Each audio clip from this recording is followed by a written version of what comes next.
The damper module is found here on the bottom of the edit view.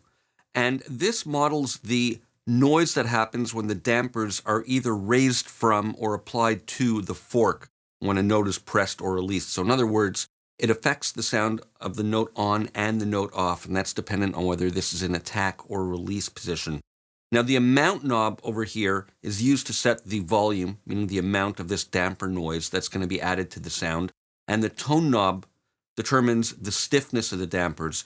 So when we turn it left like this, the dampers are soft, producing a kind of warmer, lower pitched, mellower sound, and as we turn it up, it's going to stiffen the damper and it's going to raise the center frequency so we hear a bit more of the higher end content in the noise that's produced. So here, when we dial this down to the attack mode, this will control the amount introduced at the attack of a note.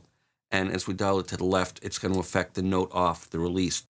And the damper module also responds to sustain pedal messages of CC64. Now, in reality, this is a very subtle effect. I'm going to dial this all the way down, and I've got a part here which is very clinical. There are notes that are all, or chords rather, that are all the exact same length and same velocities. And I'm going to play it for you with none of the damper applied. And I've increased the decay and release here and the tine sound so we can really emphasize what's happening on the end of the notes. So listen to it as is for the moment.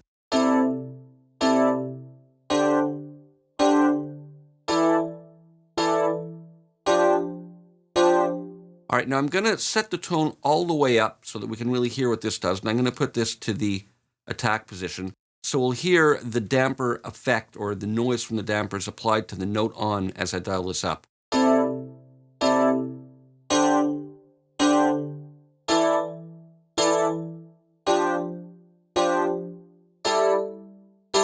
And I'm using the extreme settings to demonstrate and make it clear, but in reality, we wouldn't want that much of a dramatic effect.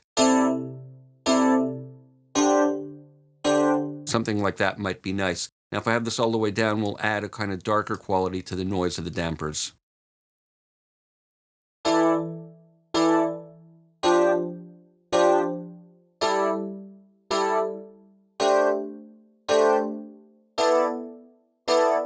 So that works nicely. Now I'm going to dial it up into the release range, and if it's in the middle, it'll affect both.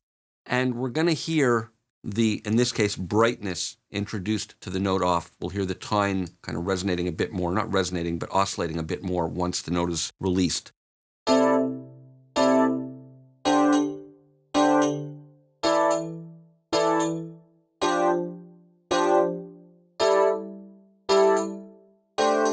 So again, this is unnatural, but just to illustrate what it's doing.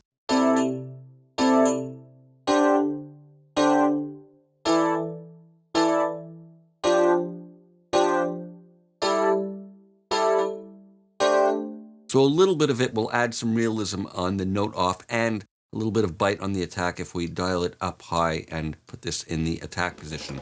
So that's the damper module.